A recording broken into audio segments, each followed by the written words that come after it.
IPL இருந்து நிறைய சுவாரஸ்ய செய்தி வெளியாக இருக்குங்க. அது எல்லாமே உங்களுக்காக. சென்னை அணி மும்பையைச் சேர்ந்த ஆயுஷ் மாத்ரே என்ற இளம் வீரரை ட்ரையல்ஸ்க்காக அழைச்சிருக்காங்க. முதல் தர போட்டியில இளம் வயதுல 150 ரன் அடிச்ச வீரர் என்ற சாதனைக்கு சொந்தக்காரரான ஆயுஷ் மாத்ரே CSK அணி நிர்வாகத்தை ரொம்ப கவர்ந்துட்டதாகவும், யாராவது காயமடைஞ்சா இவரை டீமுக்குள்ள சேர்க்க வாய்ப்பு இருப்பதாகவும் டீமோட CEO காசி விஸ்வநாதன் சூசகமா சொல்லியிருக்காரு. குஜராத்துக்கு எதிரான போட்டியில கேட்ச் பிடிக்கும் போது கோலிக்கு விரல்ல பந்து வேகமா பட்டுது. பெரிய காயமா இருக்கும்னு தகவல் பரவிட்டு வர பிரச்சனை எதுவும் இல்ல, கோலி அடுத்த போட்டி விளையாடுவார்னு RCB பயிற்சியாளர் ஆண்டி பிளவர் சொல்லியிருக்காரு.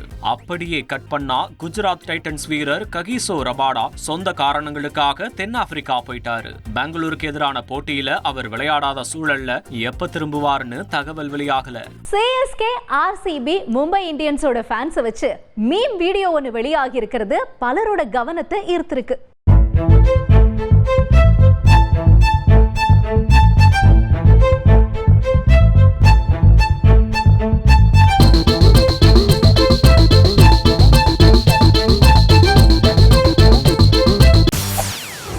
செய்திகளை உடனுக்குடன் தெரிந்து கொள்ள உடனே சப்ஸ்கிரைப் பண்ணுங்க.